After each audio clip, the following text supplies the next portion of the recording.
नमस्कार बच्चों, बहुत खुशी हो रही है मुझे आज यहाँ आके आपके साथ इंटरेक्ट करने के लिए।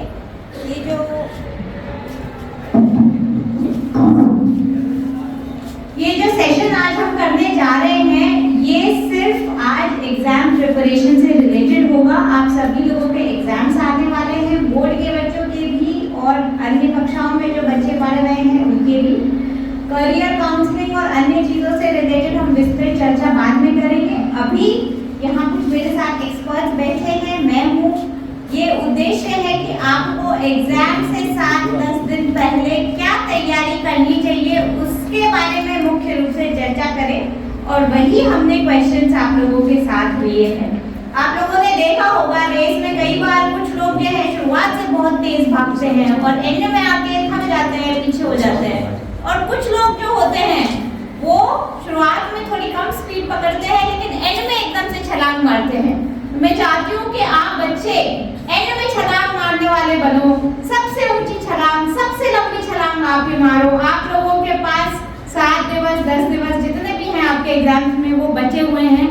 अब आपको एक मिनट का सदुपयोग करना है, अच्छे से अपने एग्जाम की तैयारी करनी है। मुझे पता है आपने सारे साल पर बहुत मेहनत की है, बहुत पढ़ाई की है, लेकिन ये जो टाइम है, जो लास्ट फ्यू डेज बचे हैं, इसमें अगर आप अच्छे से तैयारी नहीं कर पाओगे, अपना स्ट्रेस मैनेजमेंट नहीं कर पाओगे, अपना रिवीजन ढंग से नहीं कर पाओगे, तो वो जो पूरे साल भर की मेहनत है वो कहीं ना कहीं व्यर्थ जा सकती है। आप लोग बहुत अच्छे से प्रिपरेशन करके बहुत कॉन्फिडेंटली एग्जाम्स आपने प्री बोर्ड्स भी अपने दिए होंगे। इन सब लोगों के प्री बोर्ड्स के रिजल्ट अभी आने वाले आ चुके हैं, तो आपको ये पता चल गया होगा आपने अपने प्री बोर्ड्स की या जो भी आपके एग्जाम्स इंटरनल एग्जाम्स होते हैं उसकी तैयारी करके वो एग्जाम्स देके आपको ये तो पता चल ही गया होगा कि क्या आपके वीक एरियाज है और क्या आपके स्ट्रॉन्ग एरियाज है। तो आपके स्ट्रॉन्ग एरियाज पे भी मेहनत करनी है आपको और अपने वीक एरियाज को निग्लेक्ट नहीं करना है। इस बात पे बहुत अच्छे से ध्यान देना है। लास्ट 7 to 10 डेज में सिर्फ और सिर्फ रिवीजन होता है, कोई भी नई किताब नहीं उठाई जाती है। जो आपने अभी तक पढ़ा है उसी को कंठस्थ करिए। दूसरा बच्चा कोई नई बुक पढ़ रहा है उस पर ध्यान मत दीजिए। अपने स्ट्रेंथ्स और वीकनेसेस पे आप लोग अपने आप वर्क करो।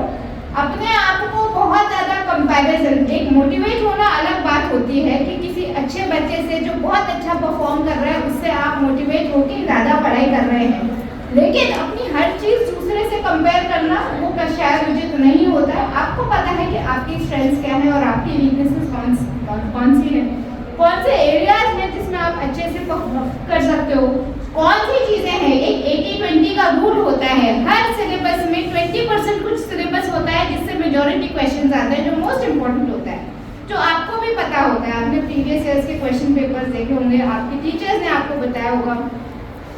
आपके प्री बोर्ड के एग्जाम में या जिस भी कक्षा में आप पढ़ते हैं उसमें जो एग्जाम्स में मेजर पोर्शंस आए होंगे तो आपको पता होगा कि ये 20% सबसे ज़्यादा इम्पोर्टेंट है। नहीं पता तो अपने टीचर से मार्गदर्शन लीजिए और सबसे ज़्यादा फोकस उस 20% पे होना चाहिए। रिविजन एंड रिकॉल, ये एक चीज़ कही जाती है मेमोरी के लिए कि जितना ज़्यादा आप रिवाइज करेंगे, कम से कम 3-4 बार का रिविजन आपका जो भी आपका सिलेबस है आपके मेन एग्जाम्स से पहले हो जाना चाहिए। और रिवीजन कैसे करना है आप लोगों को पता ही है, मुझे बताने की जरूरत नहीं है, लेकिन फिर भी मैं कुछ चीज़ें आप लोगों को याद रखने के लिए मैं बताना चाहूँगी और मेरे बाद जो मेरे साथ एक्सपर्ट्स बैठे हैं वो भी बताना चाहेंगे। मेमोरी जो होती है ना वो बड़ी धोखा देने वाली चीज़ होती है। कई बार हम बहुत सारी चीज़ें पढ़ते हैं, रटने की कोशिश करते हैं, लेकिन वो फिर भूलते जाते हैं। जब एग्जाम पास आता है तो कुछ धुंधला सा याद आता है, एग्जैक्टली याद नहीं आता है। ये सबके साथ होता है, सिर्फ अपने ही साथ नहीं होता, सबके साथ होता है। मेमोरी को स्ट्रॉन्ग बनाने के लिए क्या करना चाहिए? सबसे पहले मैंने आप लोगों को बताया रिविजन, बार बार अपने सिलेबस का रिविजन कीजिए। 80-20 प्रिंसिपल पे चलिए। शॉर्ट नोट्स आप लोगों ने बना ही रखे होंगे, आई एम होपफुल। आप लोगों ने कुछ टीचर्स ने भी प्रोवाइड किए होंगे। नोट्स में आप बहुत डिटेल नोट्स मत बनाइए, छोटे नोट्स बनाइए। विजुअलाइजेशन की टेक्निक्स को फॉलो कीजिए। जब आप नोट्स बना रहे हैं तो उसमें फ्लो चार्ट्स यूज़ कीजिए, उसमें डायग्राम्स यूज़ कीजिए। अपनी ज़िंदगी से रिलेटेड चीज़ों को विजुअलाइज करने की कोशिश कीजिए जिससे आप उस चीज़ को जल्दी से रिकॉल कर पाएँ। आप आप ऐसे चीजों को रटोगे तो वो सिर्फ आपकी शॉर्ट टर्म मेमोरी यानी थोड़े समय के लिए आपको याद रहेगा, लॉन्ग टर्म मेमोरी में नहीं जाएगा। अभी जैसे मैं आपसे बात करते वक्त जब मैं अपने हाथों को हिला रही हूँ तो ये भी एक टेक्निक है, समझ रहे हैं? ये मेरे अंदर भी रजिस्टर हो रहा है जो मैं आप लोगों को बोल रही हूँ। हाथ हिलाना, अपने सारे विजुअल मीडियम, सारे सेंसरी ऑर्गन्स को यूज करना, देखना, अपने हैंड्स मूवमेंट्स को यूज करना, ये भी बहुत ज्यादा जरूरी होता है वाइल रिवाइजिंग। उससे आपका जो रिकॉर्ड होगा, जो आप अपनी लॉन्ग टर्म मेमोरी में स्टोर करेंगे और जो बाद में रिकॉर्ड होगा उसमें बहुत ज़्यादा आप लोगों को सहायता होगी। इसलिए सभी सेंसरी मीडियम्स को यूज़ करने की कोशिश कीजिए। और जैसा कि मैंने बताया आप लोगों को, विजुअलाइजेशन टेक्निक्स, गुड नोट्स, अच्छे नोट्स बनाने की भी एक टेक्निक होती है। आपको हर चीज़ बहुत डिटेल में लिखने की ज़रूरत नहीं है। शायद आपको एग्जाम से पहले उतना समय भी नहीं मिलेगा कि आप बहुत डिटेल में नोट्स बनाओ और उसके थ्रू गो थ्रू कर पाओ। और अगर गो थ्रू नहीं करेंगे हम तो भूल जाएंगे हम। ये एक सामान्य, it's a human tendency. Forgetfulness सबको होता है। बहुत लोग होते हैं जो पढ़ के एक बार भूल जाते हैं, रिवाइज नहीं करेंगे और अच्छे से रिवाइज नहीं करेंगे तो वो जो पढ़ा लिखा है वो सब भूल जाएंगे। इसलिए ये बहुत ज़रूरी है कि आप लोग पढ़ें। अच्छा सोएं। Sleep is a medicine. सोना बहुत ज़्यादा ज़रूरी होता है हर दिन, और स्पेशली एग्जाम से एक दिन पहले। कई बार बच्चों को इतना ज़्यादा स्ट्रेस हो जाता है कि नींद नहीं आती। उल्टा भी होता है, कई बार बहुत ज़्यादा नींद आती है, जितना हमें एक दिन पहले पढ़ना चाहिए वो नहीं पढ़ पाते। ये दोनों ही चीज़ें होती हैं। तो ज़िंदगी में स्ट्रेस जो है, एग्जाम एक इवेंट है, स्ट्रेस एडिक्वेट अमाउंट का ज़रूर होना चाहिए, जिसे कहते हैं यू स्ट्रेस। आपको इस बात की चिंता होनी चाहिए कि आपका एग्जाम है, आपको पढ़ाई करनी है, आपको तैयारी करनी है, आपको इतने मार्क्स लाने हैं, आपकी पूरी प्लानिंग होनी चाहिए, लेकिन डिस्ट्रेस नहीं होना चाहिए। डिस्ट्रेस की वजह से क्या होता है, आपकी नींद खराब होती है, आपके बॉडी ऑर्गन्स इस तरीके से रिएक्ट करते हैं कि आप जो पढ़ा लिखा है वो भी भूल जाते हो। थोड़ा बहुत अमाउंट का, जिसे कहते हैं पॉजिटिव स्ट्रेस, वो होना चाहिए। इतना नहीं कि हम जो पढ़ रहे हैं वो भी भूल जाए। आपके अंदर इतना कॉन्फिडेंस होना चाहिए कि मैंने ये चीज़ पढ़ी है, मुझे कंठस्थ हो गई है और एग्जाम में ये क्वेश्चन आएगा, मैंने पहले भी अटेम्प्ट किया है, मैं इसको भी कर लूँगा, कर लूँगी, जो भी है, ठीक है। इतना यू स्ट्रेस होना चाहिए। सोना बहुत ज़्यादा, जैसे कि मैंने बोला आप सभी लोगों को, एग्जाम से एक दिन पहले तो सोना बहुत ही ज़्यादा ज़रूरी। हर व्यक्ति जो है 7-8 घंटे की, या जैसे भी इंडिविजुअल रिक्वायरमेंट होती है, आपको सबको पता है कि अपनी इंडिविजुअल रिक्वायरमेंट क्या है सोने की, तो वो ज़रूर अपनी नींद पूरी करके जाएं एग्जाम से पहले, क्योंकि वो अगर नहीं होगा तो आपका अगले दिन की परफॉर्मेंस जो है वो बहुत प्रभावित हो जाएगी एग्जाम के दिन। अच्छा खाए पिए, डाइट हमेशा अच्छी होनी चाहिए, अच्छी प्रोटीनेशियस डाइट है। बाकी समय तो इतना फर्क नहीं पड़ता होगा, लेकिन एग्जाम में अच्छी डाइट अगर आप नहीं लेंगे तो आपको अगले दिन एग्जाम देते वक्त नींद आएगी, वो बहुत ज़्यादा ज़रूरी है। हाई प्रोटीन डाइट खाएँ, कार्ब्स भी खाएँ। दिमाग को चलने के लिए गुड कार्ब्स जो है वो बहुत ज़्यादा ज़रूरी है। कुछ लोगों को लगता है कि नहीं हम कार्ब्स और फैट ना खाएं, ऐसा नहीं है। रिच डाइट होनी चाहिए, उसमें सब कुछ होना चाहिए, उसमें कार्ब्स भी होने चाहिए, फैट भी होना चाहिए, प्रोटीन भी होना चाहिए, और विटामिन्स और मिनरल्स तो होनी चाहिए। आधे घंटे की एक्सरसाइज हर दिन होनी ही चाहिए।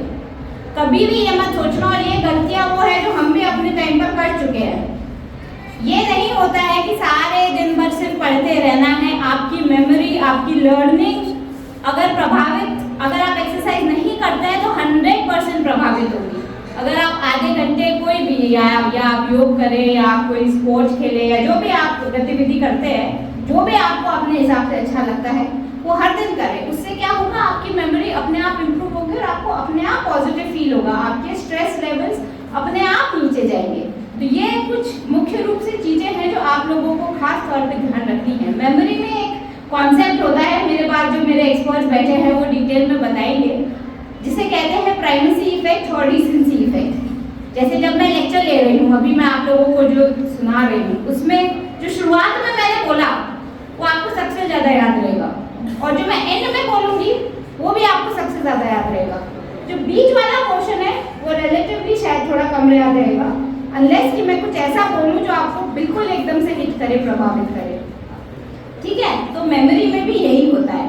जब आपका क्वेश्चन पेपर आए उस दिन आप सबसे पहले एक बार क्वेश्चंस को देखें, कई बार हमारे साथ क्या होता है, हम फर्स्ट क्वेश्चन पे आए, आंसर किया, फोर्थ फिफ्थ क्वेश्चन तक आए, हम थोड़ा सा भूल गए कि हमने शुरुआत में इतनी एनर्जी और इतना अपना वो लगा दिया कि हम फोर्थ क्वेश्चन तक आते आते सॉर्ट ऑफ भूल गए कि इसका क्या आंसर था। आपको आता है जवाब, लेकिन क्योंकि आप एग्जामिनेशन डे पे इतने स्ट्रेस में होते हैं, बहुत सारी चीज़ें आपको एक साथ रिकॉल करनी होती है, तो वो चीज़ आप भूल जाते हैं।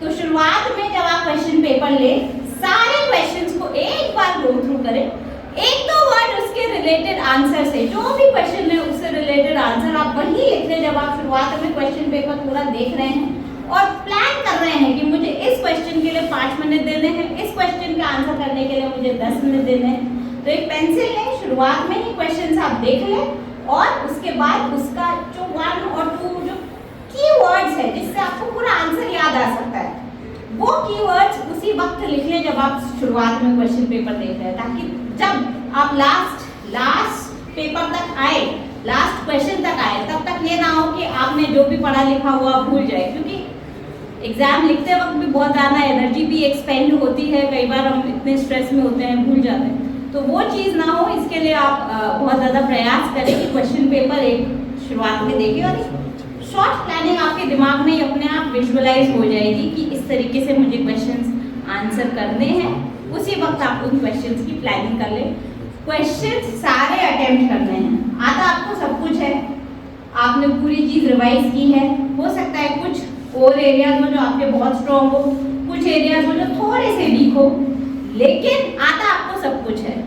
ये चीज़, ये कॉन्फिडेंस आपके मन में होना चाहिए कि मैंने सब कुछ पढ़ा है, मुझे सब कुछ आता है, कोई भी क्वेश्चन छोड़ना नहीं है, अटेम्प्ट सारे क्वेश्चंस करने हैं। हो सकता है आपके स्ट्रॉन्ग एरियाज में आपको थोड़े ज़्यादा मार्क मिले, कुछ वीक एरियाज रह जाए जिसमें थोड़े कम मिले, लेकिन फिर भी छोड़ना कतई नहीं है। आपको हर क्वेश्चन में कुछ मार्क्स तो 100% लेके आने हैं, और कभी भी ये नहीं सोचना है कि उसने तो उतना ज़्यादा पढ़ लिया, उसको तो सब कुछ आता है और मुझे तो नहीं आता है। आप अपनी परफॉर्मेंस अपने हिसाब से कंपेयर करें, दूसरों से मोटिवेट हुए, लेकिन आप देखें कि आपने कितना परफॉर्म किया। आज के दिन आपकी क्या स्टैंडिंग है, 7-10 दिवस में आप किस तरीके से रिवीजन करोगे, question papers, last year question papers कैसे एनालाइज करोगे, कैसे अपना रिवीजन को कंसोलिडेट, एक दिन पहले क्या रिवीजन करना है, एक दिन पहले बहुत इंपॉर्टेंट होता है। जैसे कि मैंने बोला, आप एक दिन पहले जो एग्जैक्टली पढ़ोगे वो आपको सबसे ज़्यादा याद रहेगा, इसलिए एक दिन पहले किन किन कोर टॉपिक्स को, पूरा सिलेबस आप एक दिन पहले रिवाइज नहीं कर सकते हो, लेकिन किन कोर टॉपिक्स को एक दिन पहले ही रिवाइज करना है, उस बारे में आपको अभी से सोचना है। उसके शॉर्ट नोट्स अगर आपने बना रखे हैं तो उसको गो थ्रू करिए और एक अच्छी नींद लेके जाइए, अच्छे पॉजिटिव माइंडसेट से जाइए, कॉन्फिडेंटली जाइए और एग्जाम पेपर हल कीजिए। और उसके बाद आपने जो मेहनत की वो रिफ्लेक्ट अपने आप आंसर शीट में हो जाएगी। एक बार एक क्वेश्चन हो गया, एक पेपर हो गया, उसके बारे में आपने अपनी मेहनत कर दी, दे दिया एग्जाम, उसके बाद उसके बारे में नहीं सोचना, क्योंकि अगले दिन भी आपका एक और क्वेश्चन, आप लोगों को एक और पेपर फेस करना है। तो बहुत ज़्यादा अपने पास्ट जो क्वेश्चन पेपर्स है उनके बारे में सोचना या ये करना कि ये हो जाता और मैंने ये नहीं पढ़ा, ये नहीं, because you have multiple questions to answer and multiple exams you have to attend.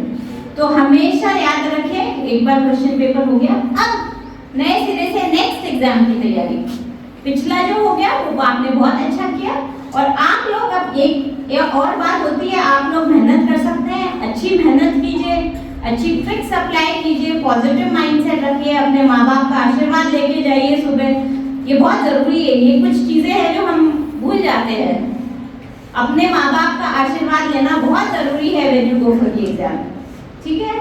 और all the best for your exam, अच्छे से रिवीजन कीजिए, और मुझे पूरा यकीन है हमारे यहाँ के बच्चे बहुत प्रतिभाशाली हैं, आप सभी लोग बहुत अच्छा परफॉर्म करेंगे एग्जाम्स में। और मैं चाहूँगी आपके कुछ क्वेश्चंस हैं जो हम लोगों के पास आए हुए हैं, यहाँ पर मेरे पास कुछ एक्सपर्ट्स बैठे हुए हैं, वो एक एक करके उन क्वेश्चंस को आंसर करेंगे, और फिर भी आप लोगों के कोई सवाल बचे हो तो आप पूछ सकते हैं। Thank you.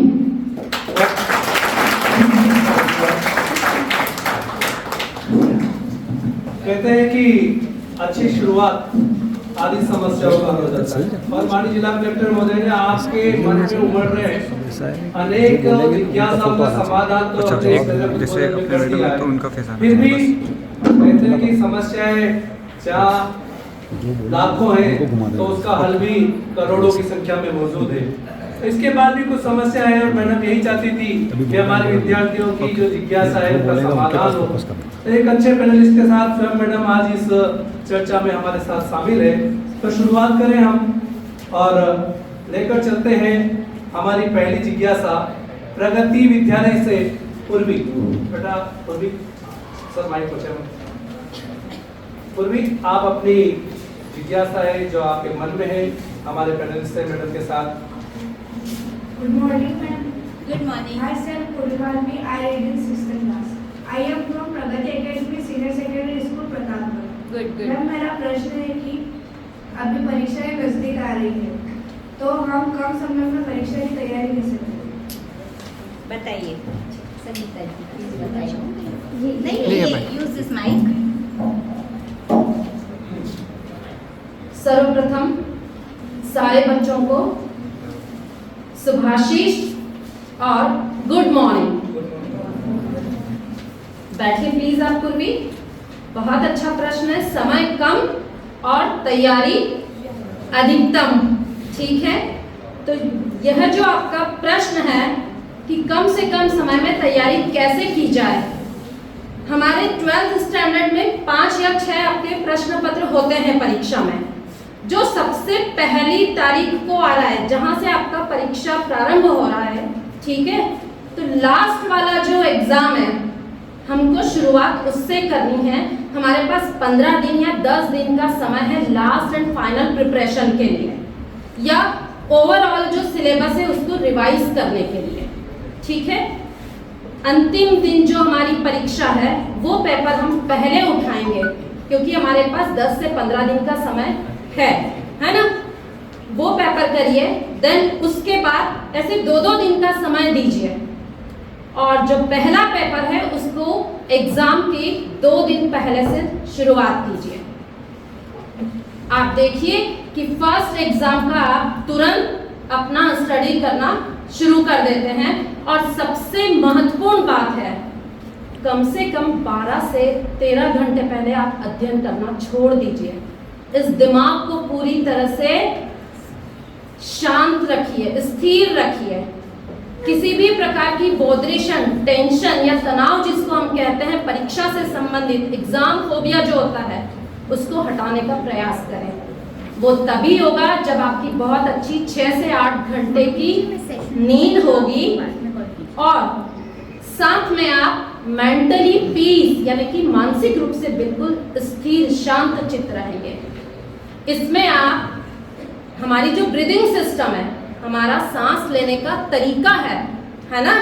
अधिकतर आप हमसे, अभी मैं पूछूंगी उठकर कि भाई हम सांस कैसे लेते हैं, जल्दी जल्दी से नहीं, आप पेट से गहरी सांस लीजिए। थोड़ा सा भी तनाव महसूस होता है तो आप धीरे धीरे ब्रीथ कीजिए। आपका पेट डी शेप में फूलना चाहिए, तभी आप पेट से गहरी सांस लेते हैं। आप देखिए 1-2 बार आप गहरी सांस का आदत डालिए, आप रिलैक्स होना, मेंटल पीस, स्थिर चित्त होना प्रारंभ हो जाएंगे। और जब आप रिलैक्स रहेंगे तो स्वाभाविक है जो आप स्टडी कर रहे हैं, जिस पर आप ध्यान देना चाह रहे हैं, वो बखूबी आप बहुत अच्छे से याद कर सकते हैं। और परीक्षा में बिना तनाव के या तनाव मुक्त आप अपना जो परीक्षा में परफॉर्म करना है वो कर पाएंगे। और आई होप आपका क्वेश्चन आंसर हुआ हो पूर्वी। Next question. हाँ मैडम, ये जो जिज्ञासा थी हमारे जिले के जो नागदी विद्यालय से संगीता और अजय कुमार की भी जिज्ञासा थी। पूरे जिले से हमारे इन प्रश्नों को लेकर जिज्ञासा आई है, तो मैं बीच में उनको भी मेंशन करता जाऊंगा।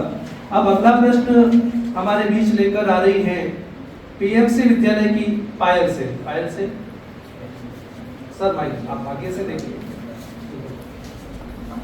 नमस्ते मैम, आप सभी को भी नमस्ते। मैं PMC government girls senior secondary school की स्टूडेंट हूँ। मेरा नाम पायल सेन है। मेरा आपसे ये प्रश्न है कि परीक्षा पर असफल होने कि डर पर कैसे काबू पाया जाए?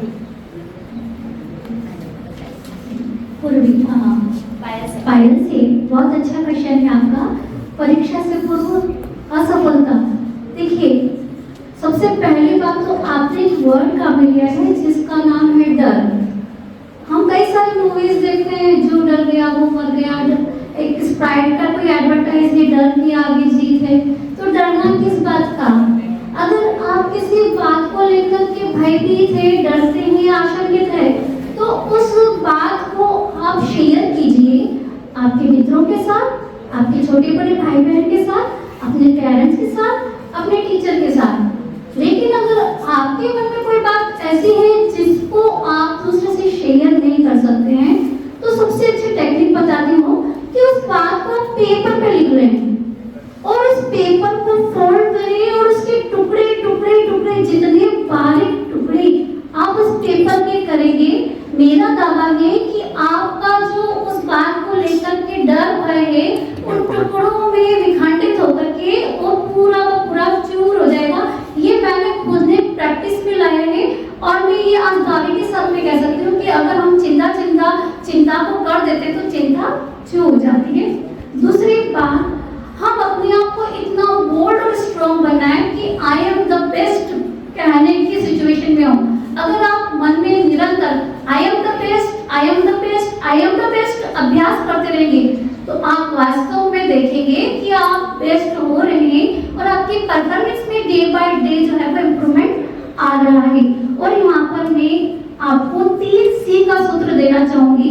3 C हैं चैलेंज, कंट्रोल एंड कंट्रीब्यूशन। आपके सामने कोई डर, चिंता, तनाव है तो वो आपके लिए चैलेंज है।